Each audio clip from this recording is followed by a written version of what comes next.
Haryana public service commission का HCS examination का यह 2021 का क्वेश्चन पेपर है। सीरीज ए है, 100 क्वेश्चन थे 100 मार्क्स के और निगेटिव मार्किंग है 1/4।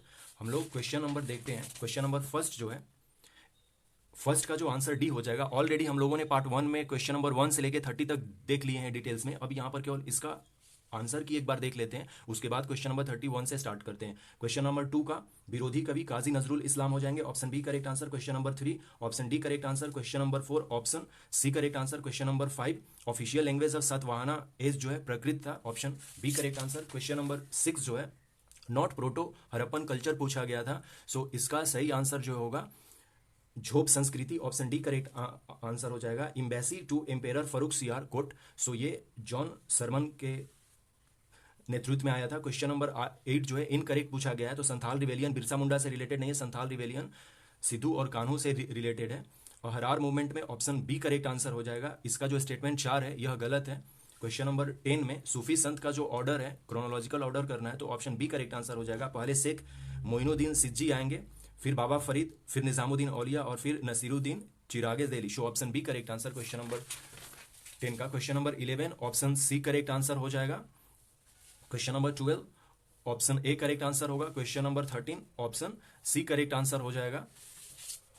Question number 14 option D correct answer था, हमें नॉर्थ टू साउथ क्रोनोलॉजी इसको रखना था। क्वेश्चन नंबर 5 का इजारा हो जाएगा, option D correct answer. Question number 16 जात और सवार होता है ये मनसबदरी सिस्टम में। क्वेश्चन नंबर 17 का जो है यह लॉर्ड वेलेस्ली नहीं था, लॉर्ड कर्नवालिस ने 1793 में परमानेंट सेटलमेंट का स्थापना किया था, तो यह स्टेटमेंट गलत है, इसीलिए यह हमारा ऑप्शन ए सही आंसर होगा, क्योंकि नॉट करेक्ट पूछा गया था। यह लॉर्ड वेलेस्ली के द्वारा नहीं इंट्रोड्यूस किया गया था परमानेंट सेटलमेंट।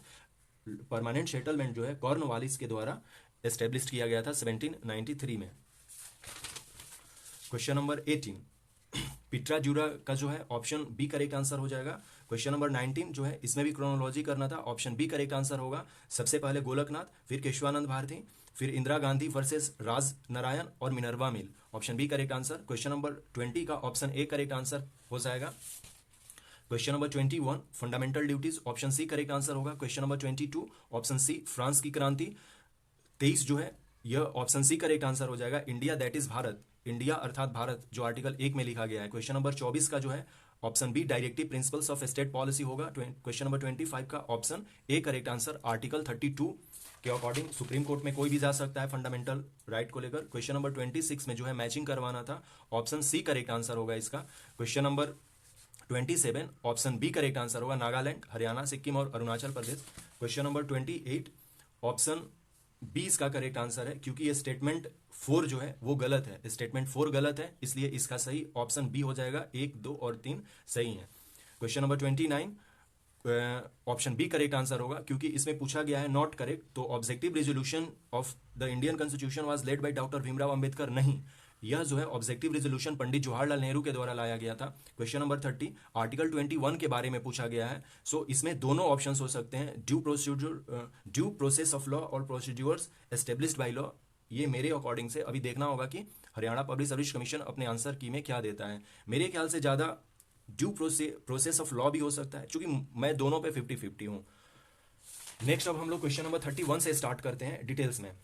क्वेश्चन नंबर 31 में जो था पार्ट फर्स्ट का देख लीजिए, इसमें डिटेल्स में मैंने 30 क्वेश्चन का एनालिसिस किया है, इसमें अब हम लोग 100 क्वेश्चन तक देखेंगे। In which a squadron of the Indian Air Force has the first batch of Rafale fighter jet been introduced, यह अंबाला जो कैंट है वहां पर इंट्रोड्यूस किया गया था। इसका सही ऑप्शन जो है squadron 17 golden arrow, option A correct answer, इसका सही ऑप्शन ए होगा। क्वेश्चन नंबर 32 मैच कराना है, तो इसमें देखिए एससीओ जो है ट्रेड, पॉलिटिकल एंड कल्चर से हो जाएगा। एससीओ संघाई कोऑपरेशन के बारे में पूछा जा रहा है ऑर्गेनाइजेशन, इसमें 8 कंट्री हैं एससीओ में, इंक्लूडिंग इंडिया और पाकिस्तान। क्वाड में 4 कंट्री हैं, क्वाड में 4 कंट्री हैं, इंडिया, यूएसए, ऑस्ट्रेलिया और जापान। तो इसका जो सही है स्ट्रेटेजिक फोरम से हो जाएगा। और एशियान जो है यह 10 कंट्री का कॉम्बिनेशन है, और ये जो 10 कंट्री हैं ईस्ट एशिया की कंट्री हैं, जिसमें म्यांमार भी शामिल है, इंडोनेशिया, सिंगापुर, ये सारे कंट्रीज हैं, और ये काफ़ी अच्छा और बड़ा ऑर्गेनाइजेशन है। ये जो है facilities, economic, political, security, military, education and socio cultural integration पर बल देता है, और एमएडी जो है ये न्यूक्लियर वेपन से मैच कर जाएगा। तो इस तरह से ऑप्शन ए करेक्ट आंसर हो जाएगा हमारा क्वेश्चन नंबर 32 का। क्वेश्चन नंबर 33, यह जो है severe acute respiratory syndrome corona virus, जिसको ACRS सार्स कॉव 2 भी नाम कहते हैं, यह WHO के द्वारा इसका ऑफिशियल नाम अनाउंस किया गया था कि कोविड-19 जो है किस वायरस के द्वारा होता है, तो वो सार्स कॉव 2 वायरस है। ओके, चाइना वायरस के द्वारा नहीं, क्योंकि बहुत सारे लोग जैसे डोनाल्ड ट्रंप चाइना वायरस कहना स्टार्ट कर दिए थे। सो क्वेश्चन नंबर 33 का ऑप्शन सी करेक्ट आंसर होगा। हिंदी आप देख लीजिए इसका। क्वेश्चन नंबर 34, हमें यहां पर OCI जो ओवरसीज सिटीजन ऑफ इंडिया है उनके बारे में सही चूज करना है। इसमें सही फाइंड करना है कि कौन कौन से सही हैं। करेक्ट पूछा गया है, तो OCI can purchase agricultural land, India में कर सकते हैं? नहीं कर सकते हैं। OCI और NRI में क्या फर्क है, ये थोड़ा सा समझ लेते हैं। देखिए, जैसे सुंदर पिचाई है ना, वो OCI होंगे, और जो NRI होते हैं, जैसे कि कुछ लोग गए 4 साल 5 साल या 10 साल रहे, लेकिन वो दूसरे कंट्री का नागरिकता नहीं लिए और फिर उनको इंडिया वापस आना है, वैसे लोग OCI, वैसे लोग NRI कहलाएंगे। तो अब जैसे सुंदर पिचाई चाहें तो एग्रीकल्चरल लैंड इंडिया में नहीं परचेज कर सकते हैं। सो यह स्टेटमेंट जो है गलत है। तो जिसमें 1 है उसको काट देते हैं। तो ऑप्शन ए में 1 है, काट दिया हमने। OCI can purchase the professions of doctor, advocate, architects and chartered accounts. Yes, कोई भी प्रोफेशन जो है वो आकर चूज कर सकता है, इसलिए स्टेटमेंट 2 सही है। इसलिए ऑप्शन डी भी हमने कट कर दिया, यानी कि 2 जो है वो सही है, क्योंकि 2 बी में भी है, सी में भी है। अब देखना है कि 3 सही है कि नहीं। अब चौथा स्टेटमेंट पढ़ने की ही जरूरत नहीं है, क्योंकि ऑलरेडी किसी ऑप्शन में है नहीं। OCI needs special permit to visit any area in India notified as protected, restrictions और प्रोहिबिटेड बाय सेंट्रल गवर्नमेंट और कॉम्पिटेंट अथॉरिटी। OCI को उन क्षेत्रों में जाने के लिए विशेष अनुमति चाहिए जिन्हें केंद्रीय सरकार या सक्षम अधिकारी द्वारा संरक्षित या निर्बंधित या प्रतिसिद्ध क्षेत्र घोषित किया है। यह OCI को ही नहीं, हमें भी चाहिए होता है। जो इंडियन लोग हैं ना, यदि अरुणाचल प्रदेश में जाना है तो उसे भी परमिट की जरूरत पड़ती है, तो OCI को क्यों नहीं पड़ेगी? यस, तो स्टेटमेंट 3 भी सही है, इसलिए केवल 2 नहीं सही होगा। इसका सही ऑप्शन जो हो जाएगा सी हो जाएगा। 2 और 3 दोनों सही है। तो क्वेश्चन नंबर 34 का ऑप्शन सी करेक्ट आंसर हो जाएगा। Question number 35, information technology guidelines for internet and digital media ethics code rule 2021 के बारे में पूछा गया था। तो इसमें देखिए, पहला जो स्टेटमेंट है, और इसमें भी करेक्ट हमें फाइंड करना है, कह रहा कि the guidelines are for over the top OTT का फुल फॉर्म जो होता है ओवर द टॉप, जैसे Amazon प्राइम वगैरह हो गए, ये OTT के एग्जाम्पल हैं। प्लेटफॉर्म ओनली, भाई इतना बड़ा जो हमने रूल बनाया है वो केवल OTT के लिए लागू होगा? बिल्कुल नहीं। और ओनली वर्ड है तो हमें चौक जाना चाहिए ऐसे स्टेटमेंट को देखकर। पहले ही हमने स्टेटमेंट 1 को कट किया, स्टेटमेंट 1 ए में है, कट कर दिया। क्वेश्चन नंबर 2, ये ऑप्शन 2 जो है, it has code ethical procedure safeguard for the intermediary. Yes, हाँ, ये कर सकता है। 3 जो है, the ministry of information and broadcasting government of India shall formulate an oversight mechanism. Yes, हाँ, यही तो करेगी, इसलिए हमें बी और डी के साथ नहीं जाना चाहिए। काफी आसान क्वेश्चन था, यदि हमें एलिमिनेशन और थोड़ा सा टेक्निकली ये समझ आता तो हम लोग इसका सही ऑप्शन सी चूज कर लेते हैं। क्वेश्चन नंबर 35 का ऑप्शन सी करेक्ट आंसर हो जाएगा। 2, 3 और 4 स्टेटमेंट सही है। हिंदी 2, 3, 4 स्टेटमेंट सही है, इसलिए क्वेश्चन नंबर 35 का ऑप्शन सी करेक्ट आंसर हो जाएगा। क्वेश्चन नंबर 36, चाबहार पोर्ट जो है यह पहले ईरान में है, ये जान लीजिए, और इसे डेवलप जो है इंडिया ने ही किया है। और इंडिया ने 13 nation international north south transport corridor INSTC का निर्माण किया है, इंडिया टू रशिया। और ये चाइना को काउंटर करने के लिए, तो चाइना तो है ही नहीं इस पूरे INSTC में। तो चाइना जहां जहां 3 है उसको काट दीजिए, 3 इसमें भी है, इसमें भी है, इसमें भी है, कुछ पढ़ने की जरूरत नहीं थी। ऑप्शन ए करेक्ट आंसर हो जाएगा, only 1 Iran. Question number 37, the news media and digital platform mandatory bargaining code जो है यह ऑस्ट्रेलिया ने लॉन्च किया था। यह करंट का क्वेश्चन है, ऑप्शन बी करेक्ट आंसर हो जाएगा। अटल टनल जो है कई बार क्वेश्चन में पूछा जा चुका है, यह जो है अटल टनल हिमाचल प्रदेश में है। हिमाचल प्रदेश में मान लीजिए कि ये अपना इंडिया का ऊपर वाला पोर्शन है, हमने ड्रॉ किया, ये पीर पांचल ऐसे है, पीर पांचल, तो पीर पांचल का ये वाला पोर्शन ईस्ट कहलाएगा और ये वाला वेस्ट कहलाएगा। तो हिमाचल प्रदेश में है ना पीर पांचल, तो पीर पांचल ईस्टर्न पीर पांचल में होगा, नॉर्दर्न, वेस्टर्न, साउदर्न ये तो होगा ही नहीं। सो इसका सही जो आंसर है ऑप्शन बी करेक्ट आंसर हो जाएगा। कई बार ये क्वेश्चन एग्जामिनेशन में पूछा जा चुका है, इवन जो हिमाचल प्रदेश का पीसीएस था, उसमें भी ये क्वेश्चन पूछा गया था। तो इसका सही आंसर जो है ईस्टर्न पीर पांजल में है, अटल टनल जो है। Question number 39, Maitri Setu connecting Tripura and Bangladesh over river Feni has been built, choose correct statement. The bridge in between Sabroom, यह जो है त्रिपुरा में, और रामगढ़ जो है बांग्लादेश में, इसे कनेक्ट करेगा और यह फेनी रिवर पर है। काफी इंपॉर्टेंट करंट अफेयर का क्वेश्चन है। 1.9 किलोमीटर यह मैत्री सेतु है, इसे और इसका डेटा देख लेना होगा अदर एग्जामिनेशन के लिए, काफी इंपॉर्टेंट है। इसलिए इसका सही आंसर जो है ऑप्शन ए करेक्ट आंसर होगा। यह पुल त्रिपुरा में सबरूम तथा बांग्लादेश में रामगढ़ के बीच है और फेनी रिवर पर है। Option A correct answer. Question number 40, Bajrang Punia जो है वर्ल्ड नंबर 1 बने थे, जो ये अपना है माटेओ पोलिकोने रैंकिंग सीरीज टूर्नामेंट इन रोम जो हुआ था, उसमें इन्होंने जीता था 2021 में। तो ये वर्ल्ड नंबर 1 बने थे, 65 किलोग्राम कैटेगरी में ये खेलते हैं। जो ऑप्शन डी करेक्ट आंसर हो जाएगा। क्वेश्चन नंबर 40 का स्टेटमेंट 2 और 4 गलत है, 1 और 3 सही है, और हमें चूज करना था करेक्टली मैच, इसलिए इसका सही जो ऑप्शन है ऑप्शन सी करेक्ट आंसर हो जाएगा। 1 एंड 3, 1 एंड जो 3 है वो अपना सही हो जाएगा। 1 सही है और 3 सही है, कवच गलत है और कोविड-19 श्री शक्ति भी गलत है, इसे मैच करवाना था। So question number 41 option C correct answer. Question number 42, which of the following test is approved by Indian council of medical research and does not require sample from nose और थ्रोट। सो इसका सही answer हो जाएगा reverse transcription polymerase chain reaction test. Option A correct answer हो जाएगा। Question number 43 जो है Nobel prize 2020 का हमें मैच करवाना था। लुइस ग्लुक जो है इन्हें लिटरेचर में मिला था, और रॉबर्ट विल्सन जो है इन्हें इकोनॉमिक में मिला था। एटलीस्ट हमें 3 चीजों में याद करना चाहिए, एक तो लिटरेचर, एक इकोनॉमिक्स और एक पीस प्राइज किसको दिया गया था। तो इस तरह से यदि 2 के भी बारे में पता था तो इस तरह से इसका सही ऑप्शन ए हो जाएगा।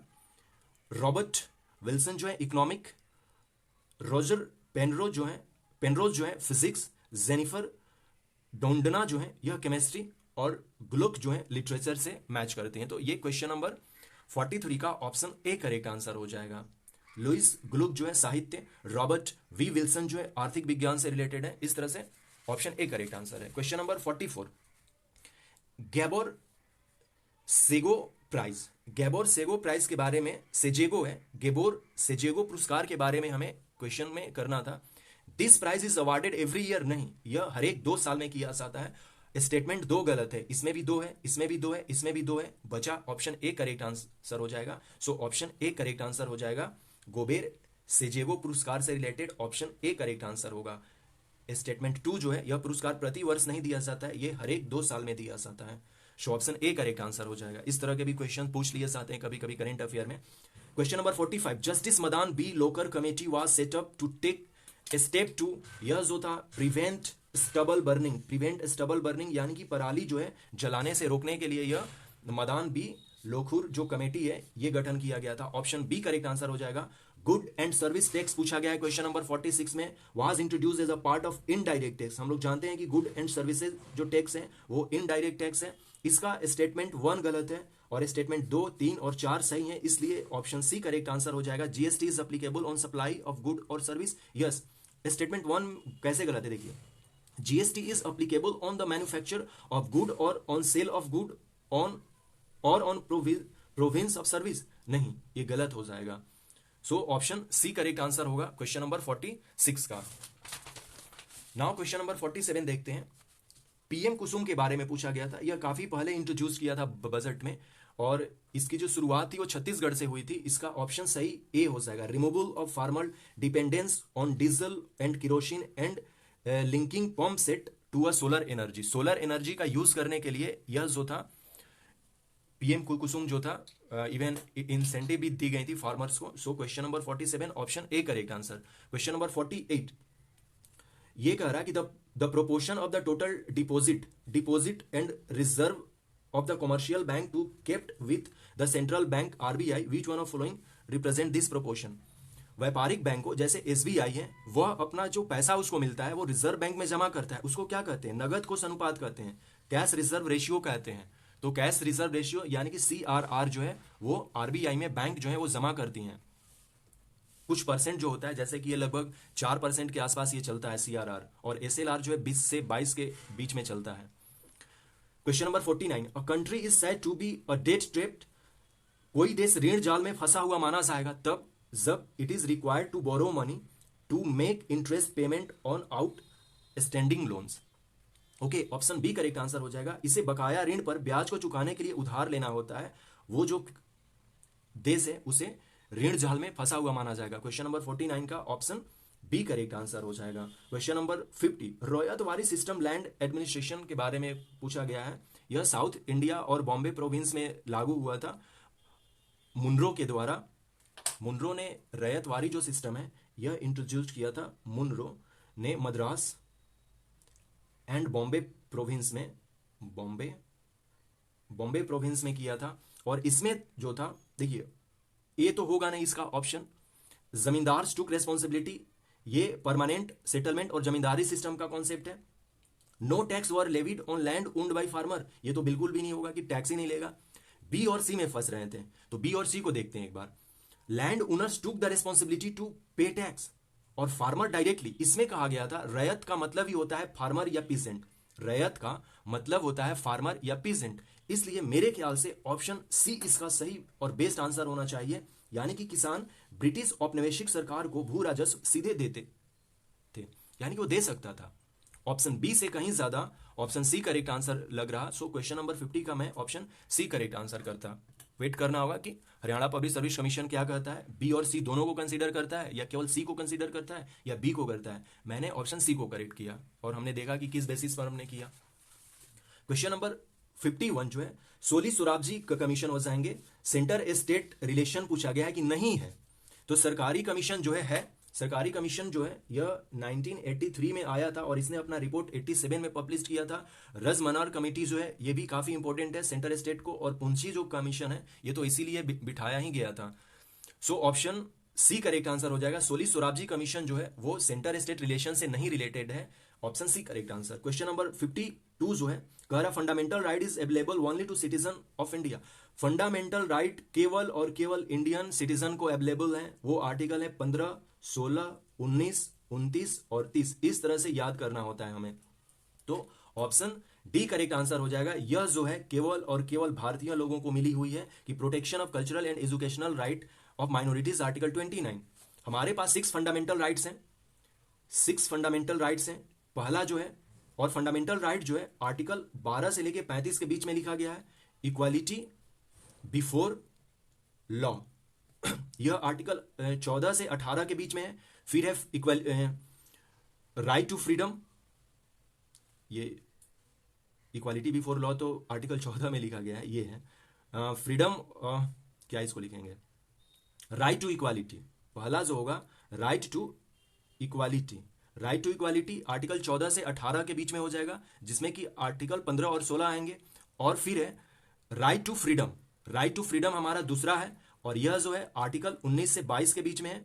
तीसरा जो है राइट अगेंस्ट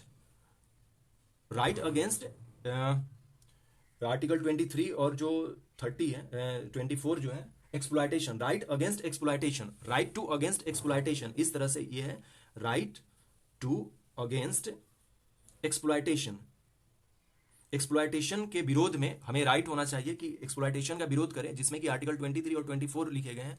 4 जो है right to religion, right to religion जो है आर्टिकल 25 से 28 के बीच में चलता है, और cultural and educational right article 29 और 30 के बीच में चलता है, और 32 जो है वो राइट टू रेमिडीज है। इसलिए ऑप्शन डी करेक्ट आंसर हो गया। ये हमने फंडामेंटल राइट्स को भी इधर बताया।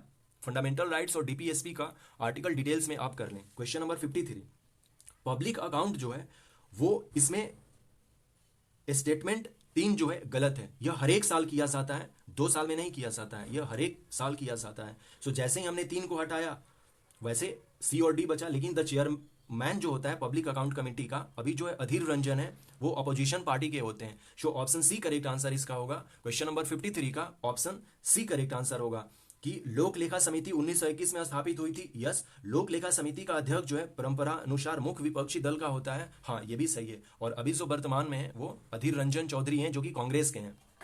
ऑप्शन सी करेक्ट आंसर हो जाएगा question number 53। Now question number 54, anti defection law was enacted during Indira Gandhi government 1984। नहीं, इंदिरा गांधी के समय नहीं, राजीव गांधी ने इस पर काफी फोकस किया था। स्टेटमेंट 1 गलत है, 1 और सी दोनों को हटा दिए, इसलिए इसका सही जो ऑप्शन हो जाएगा डी होगा इसका सही आंसर। 2 और 4 है, एंटी डिफेक्शन लॉ जो है ये 93rd अमेंडमेंट एक्ट से नहीं जुड़ा हुआ है, ये 4 हो जाएगा, स्टेटमेंट 4 सही है, इसलिए इसका सही आंसर जो है ऑप्शन डी करेक्ट आंसर हो जाएगा। क्वेश्चन नंबर 55, क्वेश्चन नंबर 55 जो है पूछा गया है कि which one of following committees on panchayati raj suggested constitutional amendment to ensure panchayati raj institution, यानी कि ये जो कमीशंस थे इसमें से किसने कहा था कि पंचायती राज को कॉन्स्टिट्यूशनल कर देना चाहिए। तो इसमें मेरे ख्याल से दोनों हो सकते हैं, एल.एम. सिंघवी ने भी कहा था और पी.के. थुंगन ने भी कहा था, यानी कि पी.के. थुंगन समिति ने भी कहा था। तो इसको दोनों ऑप्शंस हो सकता है, ऑप्शन बी और डी दोनों ऑप्शन हो सकता है। अब ये वेट करना है कि हरियाणा पब्लिक सर्विस कमीशन इसमें कौन सा ऑप्शन सही करेक्ट करता है या दोनों को कंसीडर कर लेता है। इलेक्शन कमीशन से रिलेटेड क्वेश्चंस थे, आर्टिकल 324 में लिखा गया है इलेक्शन कमीशन पार्ट 15 में, election commission of India is 5 member body. नहीं, इलेक्शन कमीशन जो है ये 5 मेंबर बॉडी नहीं है, ये 3 मेंबर बॉडी है, इसलिए स्टेटमेंट 1 गलत है। तो ये और ये कट गया, सॉरी इसमें नॉट निकालना था, इसमें क्या करना था, नॉट निकालना है, नॉट करेक्ट है। सो ये पहला तो अपना ऑप्शन में होना चाहिए, इसलिए हमने बी और डी को कट कर दिया। अब यानी कि दूसरा सही है, इसको पढ़ना ही नहीं है क्योंकि ऑप्शन ए और सी में दो है ही नहीं statement. The election commission resolve the dispute relating to split merger of recognised political party. इसमें देखना होगा कि यह क्या कह रहा है, ये गलत है। मेरे ख्याल से लग रहा है कि इलेक्शन कमीशन इतना पचड़ा में क्यों पड़ेगा कि वो जो split merger recognise political party, हाँ पॉलिटिकल पार्टी को तो रिकॉग्नाइज करता है, लेकिन स्प्लिट और मर्जर की जुड़ता है, ये थोड़ा देखना होगा। ये मेरे ख्याल से सही है, लेकिन इसका सही ऑप्शन जो है 1 और 3 हो सकता है, इसमें देखना होगा, या तो इसका ए होगा या तो सी होगा। लेकिन सही की जो वैलिडिटी है, सही की वैलिडिटी ऑप्शन सी भी हो सकता है, यानी कि केवल एक भी हो सकता है। लेकिन ये वाला थोड़ा सा क्लियर नहीं हो पाया, रिकॉग्नाइज तो करता है लेकिन स्प्लिट और मर्जर जो है ये थोड़ा सा समझ में नहीं आया था, इसलिए इसका फाइनल आंसर अभी हम लोग ऑप्शन सी रखते हैं, ऑप्शन सी रखते हैं। क्वेश्चन नंबर 56 का ऑप्शन सी रखते हैं। क्वेश्चन नंबर 57 जो है लोकसभा स्पीकर के बारे में कहा गया है, he she hold the office during pleasure of president. ऐसा नहीं है, लेकिन ये सबसे ज्यादा है। ही डिक्लेयर और she declare any financial bill as money bill and his her declaration is final. Money bill और जो फाइनेंशियल बिल होता है वो लोकसभा स्पीकर ही तय करता है कि कौन सा बिल मनी बिल है और कौन सा मनी बिल नहीं है। और ऑप्शन सी और डी तो बिल्कुल गलत है, ये बिल्कुल नहीं होगा। He she intend to resignation the letter to resignation has to be address to the president. नहीं, यह डिप्टी स्पीकर को ही रिजिग्नेशन करता है। लोकसभा जो स्पीकर होता है या रिजाइन जो है अपना, वो डिप्टी स्पीकर को ही देगा और डिप्टी स्पीकर स्पीकर को देगा, प्रेसिडेंट को नहीं। He she must be most senior member of Lok Sabha. नहीं, ओम बिरला कहां अभी मतलब कि मोस्ट सीनियर है, मोस्ट सीनियर का मतलब हो गया एज के according. So question number 57 option B correct answer हो जाएगा कि वह किसी भी वित्तीय विधेयक को धन विधेयक घोषित कर सकता है तथा उसकी घोषणा अंतिम होती है। क्वेश्चन नंबर 58 का जो है पूछा गया है कि group of organic compound are least likely to be used in making perfume. Perfume बनाने में सबसे कम किसकी मात्रा यूज होती है, इसमें अल्कोहल हो जाएगा, ऑप्शन ए करेक्ट आंसर हो जाएगा। Acid is used for cleaning gold, बचपन से पढ़ते आ रहे हैं हम लोग, क्लास 9 10th में काफी बार हमने देखा था। नाइट्रिक एसिड इसका सही हो जाएगा। गोल्ड ऑर्नामेंट जो लोग बनाते हैं वो लोग नाइट्रिक एसिड की यूज करते हैं। इसमें नॉट पूछा गया है, not involve total reflection. So kaleidoscope जो है वो टोटल इंटरनल रिफ्लेक्शन से नहीं होगा, जबकि टोटल इंटरनल रिफ्लेक्शन का जो प्रिंसिपल है वो mirage, in desert, diamond sparkle और transmission of light rays in optical fiber जो है, यानी कि ऑप्टिकल फाइबर, डायमंड और डेजर्ट का जो मिराज होता है वो टोटल इंटरनल रिफ्लेक्शन के ही प्रिंसिपल पर बेस्ड है, इसलिए इसका सही ऑप्शन बी करेक्ट आंसर हो जाएगा। नॉट पूछा गया था कि नॉट इन्वॉल्व इन TIR। मिराज वही है, यानी कि इसको हिंदी में क्या कहते हैं, यस मिराज, मृग तृष्णा इसको हिंदी में कहते हैं। आप जब डेजर्ट में जाएंगे गर्मी के दिनों में तो लगेगा कि पानी आगे है, लेकिन फिर वहां तक जाएंगे तो आगे पानी दिखेगा, मतलब एक्चुअली होता नहीं है वो, उसी को मिराज कहते हैं। क्वेश्चन नंबर 61, मेरे अकॉर्डिंग तो देखिए blockchain is a crypto currency. Blockchain एक टेक्नोलॉजी है, पहले ही ये कह रहा कि ब्लॉकचेन जो है टेक्नोलॉजी है, तो क्रिप्टो करेंसी कैसे हो जाएगी। क्रिप्टो करेंसी तो जैसे बिटकॉइन है, बिटकॉइन जो है एक क्रिप्टो करेंसी का एग्जांपल है, ब्लॉकचेन इस क्रिप्टो करेंसी नहीं है, इसलिए स्टेटमेंट 3 जो है मेरे ख्याल से गलत है। इसलिए इसका सही आंसर मुझे लगता है कि ऑप्शन बी होना चाहिए। सिर्फ 1 और 2 सही है कि ब्लॉकचेन इस पर है। ब्लॉकचेन कोई क्रिप्टो करेंसी नहीं है, ये एक टेक्नोलॉजी है, इवन क्वेश्चन में ही ये मेंशन कर रखा है। नाउ क्वेश्चन नंबर 62 हम लोग देखते हैं। Ngozi Okonjo Iweala World Trade Organization के ये डायरेक्टर जनरल बने हैं। ऑप्शन डी करेक्ट आंसर हो जाएगा। टेस्ला इलेक्ट्रिक कार को करती है, यहां पर रॉन्ग मैच करना है। जूम जो है ओटीटी स्ट्रीमिंग प्लेटफॉर्म नहीं है, जूम जो है तो ये कम्युनिकेशन का है। जूम जैसे कि बहुत सारे लोगों ने जूम पर काम किया, और ओटीटी का मतलब हो गया जैसे कि अमेजन प्राइम, ये ओटीटी है, स्ट्रीमिंग करते हैं मूवी वगैरह का।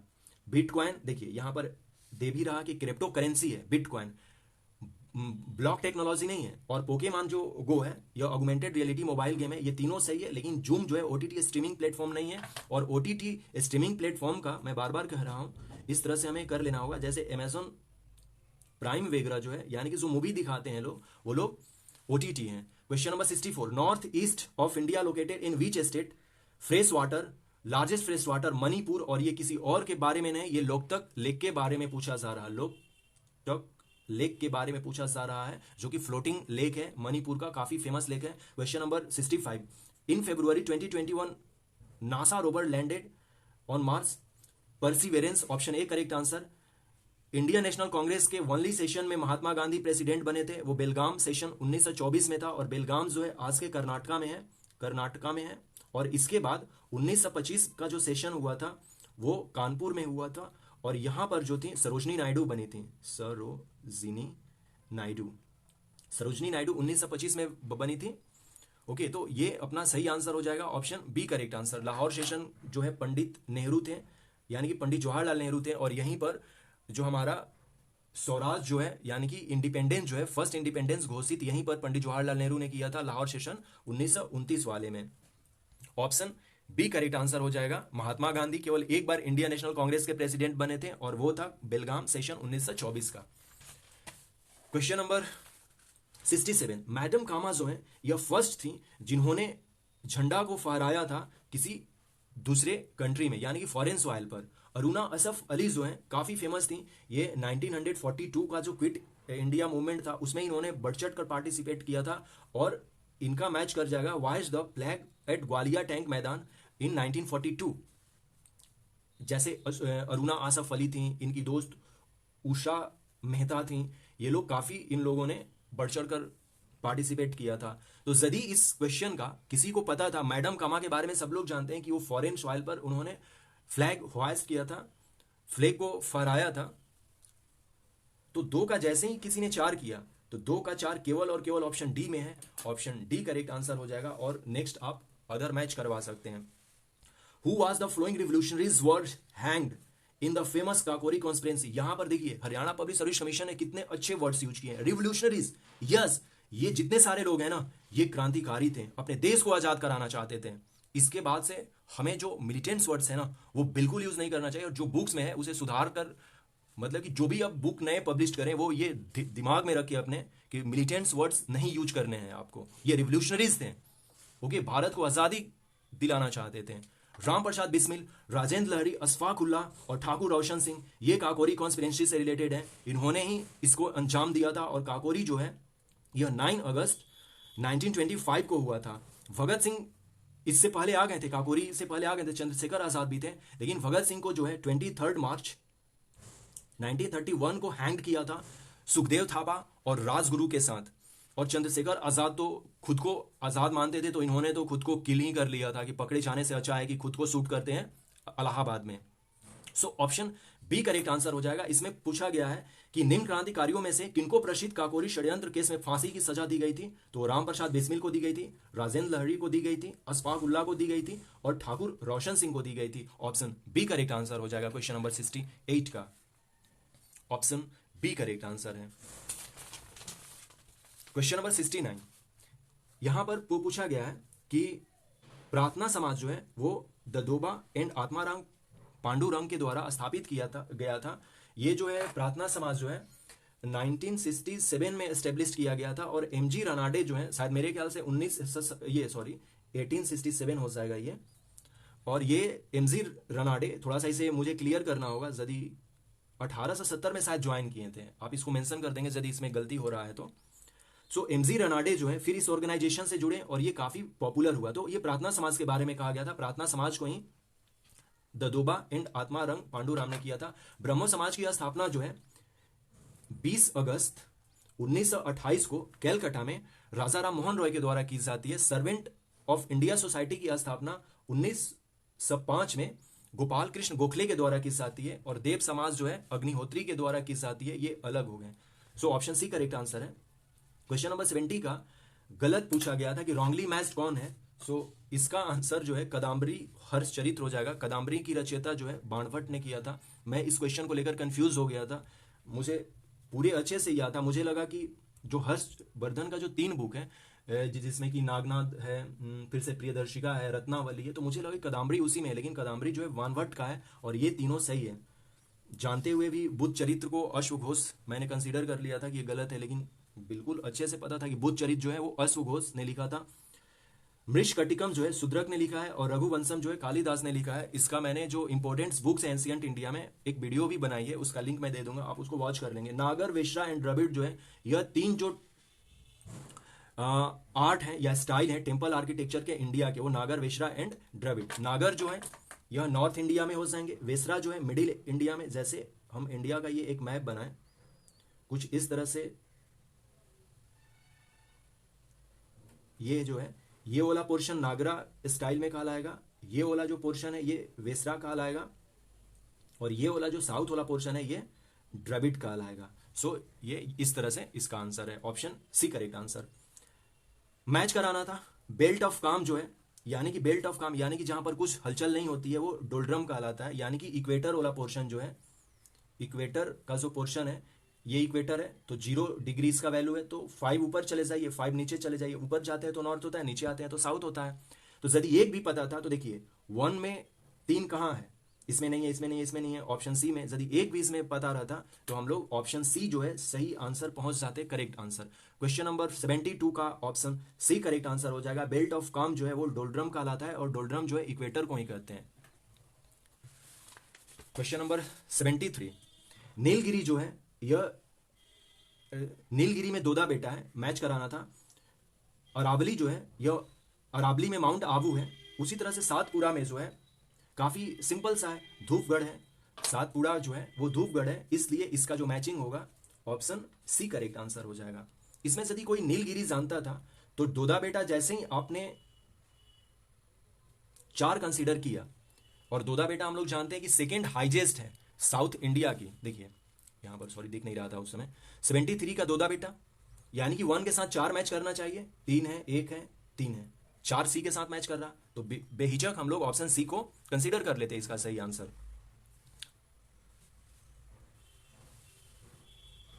Question number 74, Sriharikota where Satish Dhawan space centre is located situated in which lake. So Pulicat lake में है यह, पुलिकट लेक में जो है श्रीहरिकोटा है, ऑप्शन बी करेक्ट आंसर हो जाएगा। विष्णु नारायण भातखंडे काफी फेमस हैं ये, उत्तर प्रदेश में इनके नाम पर भातखंडे यूनिवर्सिटी भी अब एस्टेब्लिश हो गई है।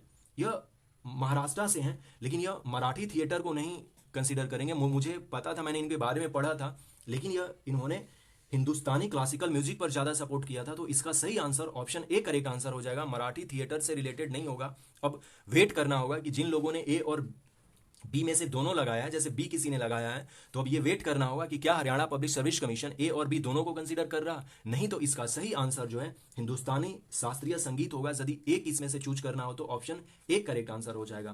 Question number 76, regional comprehensive economic partnership में नॉट मेंबर है, तो बांग्लादेश इसमें नहीं है। ऑस्ट्रेलिया, ब्रुनेई और न्यूजीलैंड तो है, ब्रुनेई तो इसका इवन एक मेंबर ही है। So option D correct answer हो जाएगा इसका, क्वेश्चन नंबर 76 का। नाउ क्वेश्चन नंबर 77 जो है, सेबी जो है इंश्योरेंस रेगुलेशन नहीं है, तो ये भी इसका स्टेटमेंट गलत है। बिटकॉइन जो है नेशनल स्टॉक एक्सचेंज को नहीं, नेशनल स्टॉक एक्सचेंज जो है इसे मान्यता नहीं कर दे देती है। और करेक्टली मैच पूछना है तो 2 और 3 खत्म, 2 है, नहीं 1 और 3 खत्म हुआ है, तो 1 गया, 3 इसमें है, 3 इसमें है, so option A correct answer हो जाएगा। सही ऑप्शन इसका क्या हो जाएगा, 2 सही है। FRBM एक्ट जो है फिजिकल डिफिसिएट के लिए है। चौथा स्पेशल ड्राइंग राइट जो है यह IMF यानी कि इंटरनेशनल मॉनेटरी फंड का है, और जो मूडीज है यह क्रेडिट रेटिंग देता है। ऑप्शन ए करेक्ट आंसर होगा। During the early ancient period Haryana region was known as, yes, Brahmavarta, Aryavarta और ब्रह्मोपदेश, उपरोक्त सभी हो जाएंगे। ऑप्शन डी करेक्ट आंसर है। Question number 79, Nayab Bakhshi and Rao Balram Jat popularly known as Balu, यह मोहम्मद शाह रंगीला ने इनको दिया था। मोहम्मद शाह रंगीला भी इसको कहते हैं, मोहम्मद शाह को रंगीला ने दिया था। जहांगीर, औरंगजेब और अकबर तो होगा नहीं क्योंकि वो जाटों से इतने लव नहीं करते थे। और मोहम्मद शाह रंगीला जो है यह 1719 के बाद आया था और शायद 48 तक रहा था। और इस समय क्या हुआ था कि मुगल जो थे अब यह डिसइंटीग्रेशन पर लग गए थे। तो डिसइंटीग्रेशन में इस तरह के लोगों को, जो लोग मतलब कि थोड़े से जैसे कि अब जाट हो गए, फिर से गुज्जर हो गए, इन लोगों को भी स्थान मिलने लगा मुगल साम्राज्य में। इसीलिए नयाब बख्शी और राव जो है यह बलराम जाट को दिया गया था मोहम्मद शाह रंगीला के द्वारा। तो इसका हम लोग ऑप्शन थोड़ा सा मतलब कि दिमाग लगाकर इसको चूज कर सकते थे कि मोहम्मद शाह हो सकते हैं, जैसे कि अभी हमने बताया। क्वेश्चन नंबर 80, ऑल सही है, ऑल ऑफ द एबव हो जाएंगे। 1 नवंबर 1966 को हरियाणा एस्टेब्लिश हुआ था, शाह कमीशन के द्वारा हुआ था। और शाह कमीशन जो है इन्होंने अपना रिपोर्ट जो है सबमिट 31 में 1966 को किया था। इससे पहले सरदार हुकुम सिंह पार्लियामेंट्री कमेटी आई थी। ऑप्शन डी करेक्ट आंसर हो जाएगा क्वेश्चन नंबर 80 का। क्वेश्चन नंबर 81, इसका सही जो आंसर है ना, ऑप्शन ए करेक्ट आंसर होगा। पहला जो 5 ईयर प्लान था 1951 से 56 तक था, दूसरा 56 से 61 था, तीसरा हमने 61 से 66 तक के बारे में बनाया था, लेकिन चाइना ने हमसे लड़ लिया, 1962 में लड़ लिया और सारा मतलब कि यहीं से पूरा खराब हो गया सिस्टम हमारा। और 62 में जब चाइना ने लड़ा तो पाकिस्तान भी सोचा कि एक बार लड़ ही लेते हैं, 65 में उसने भी लड़ाई कर लिया। तो पूरा जो 60 का दशक था ना वो अपना लड़ाई में ही बीत गया। इसलिए इसमें कहा गया है कि no 5 year plan was made by the government of India during late 1960s। Late 1960s का मतलब हो गया 1965 के बाद वाला, यानी कि 66, 67, 68। इसमें जो एनुअल प्लान आए थे और Indo Pakistan conflict, drought, inflation, even China का भी जो था, ये सारी चीजें हो गई थी हमारे लिए। सो इसको सही एक्सप्लेन भी कर रहा, ऑप्शन ए करेक्ट आंसर हो जाना चाहिए इसके अकॉर्डिंग। खरीफ फसल के बारे में पूछा गया था। वीट जो है रबी है, ग्राम रबी है, ग्राउंडनट खरीफ है, मेज और मस्टर्ड जो है ये रबी क्रॉप है।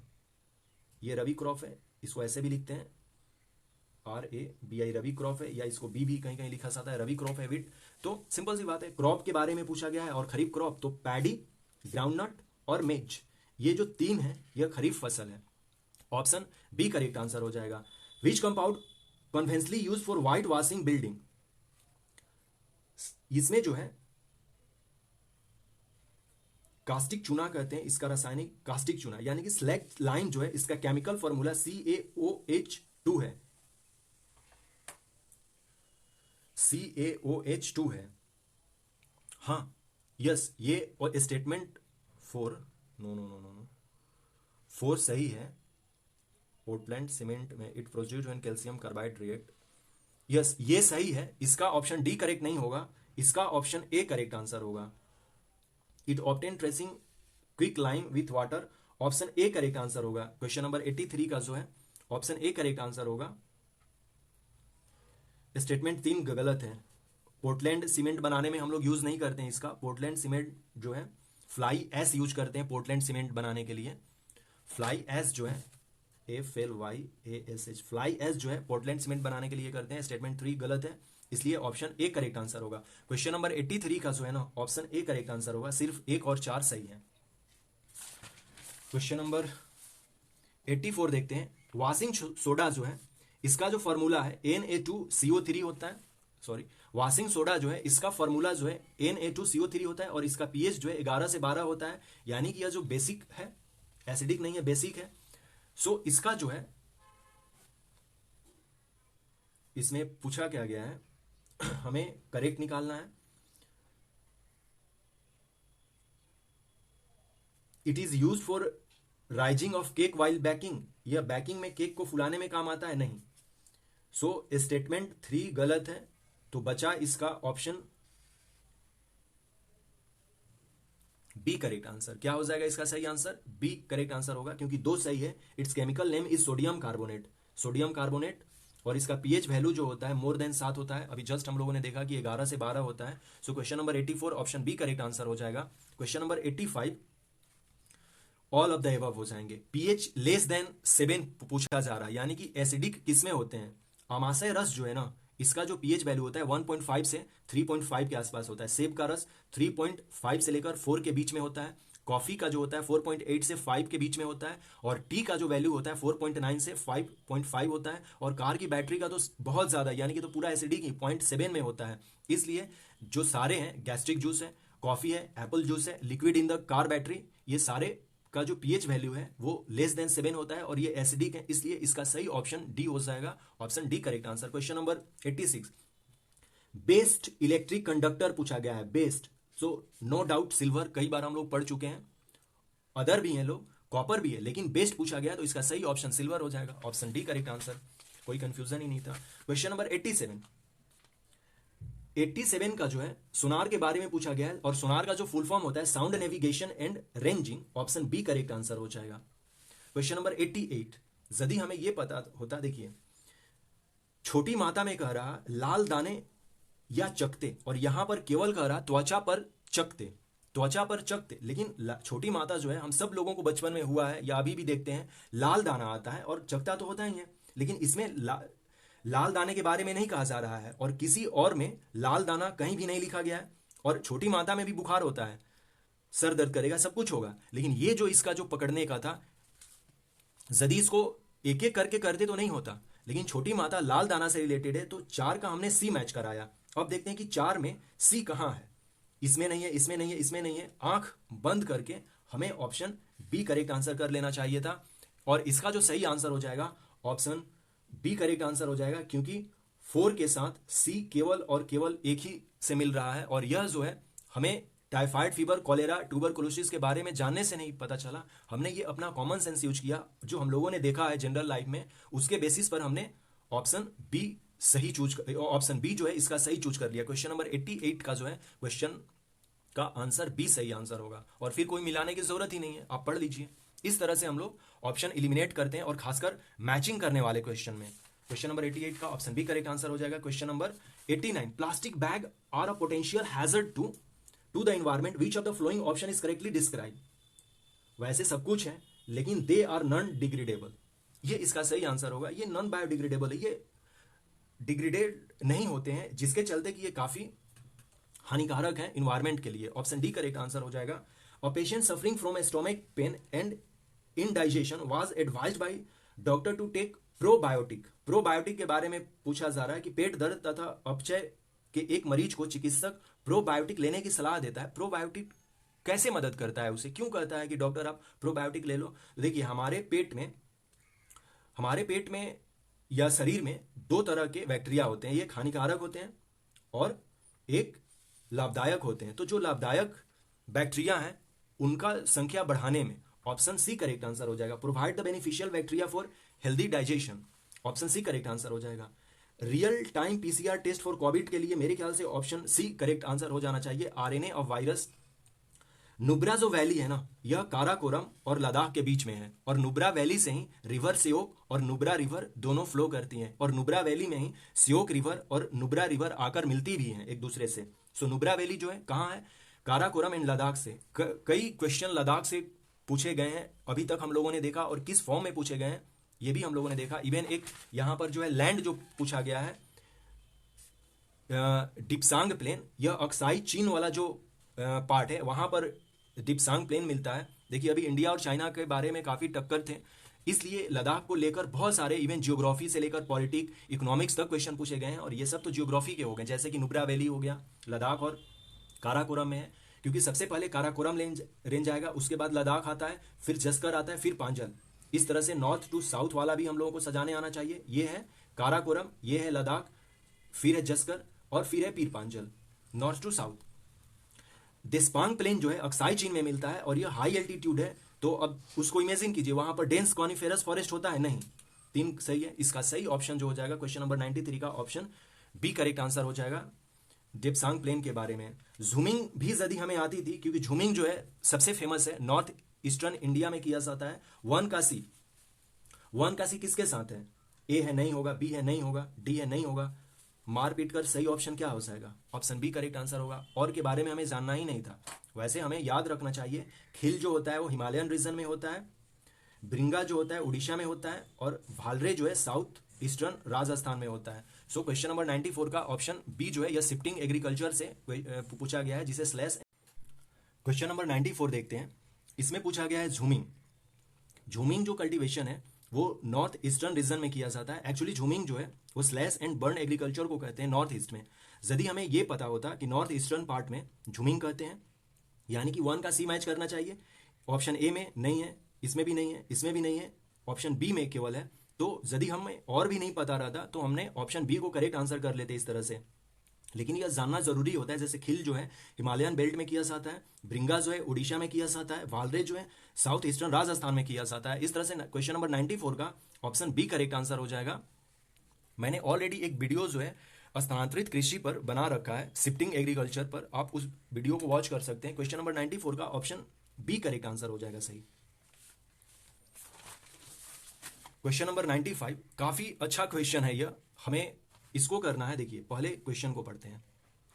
विच are northern most, southern most, eastern most and western most landlock state in India in this order with no international border.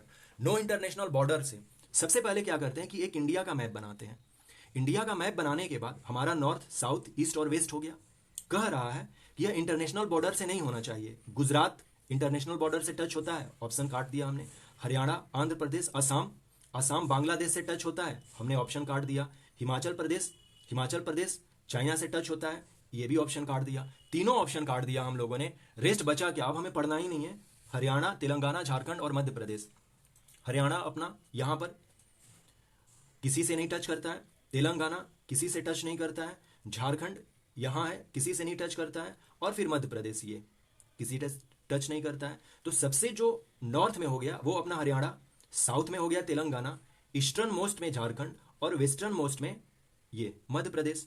इसलिए इसका सही ऑप्शन डी हो जाएगा। काफी इंटरेस्टिंग क्वेश्चन था। इस तरह के क्वेश्चन एक दो होने चाहिए जिससे कि अच्छा लगे स्टूडेंट को भी। सही आंसर इसमें हो जाएगा। इसमें नॉट पूछा गया कि नॉट मेजर रिवर बेसिन जो है वो तीस्ता का नहीं है, पिनार का है, माही साबरमती का है। So option C correct answer हो जाएगा।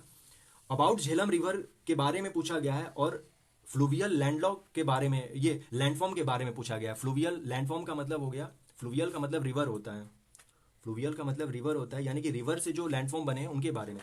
सबसे पहला statement, Jhelum flows in valley of Kashmir in its youth stage. Yes, चूंकि वो वहीं से निकलती ही है, कश्मीर वैली से निकलती है, तो कश्मीर में ही उसका यूथ स्टेज होगा। It forms meander in valley of Kashmir. देखते हैं इसको, यानी कि स्टेटमेंट 1 सही है, बी को कट कर देते हैं।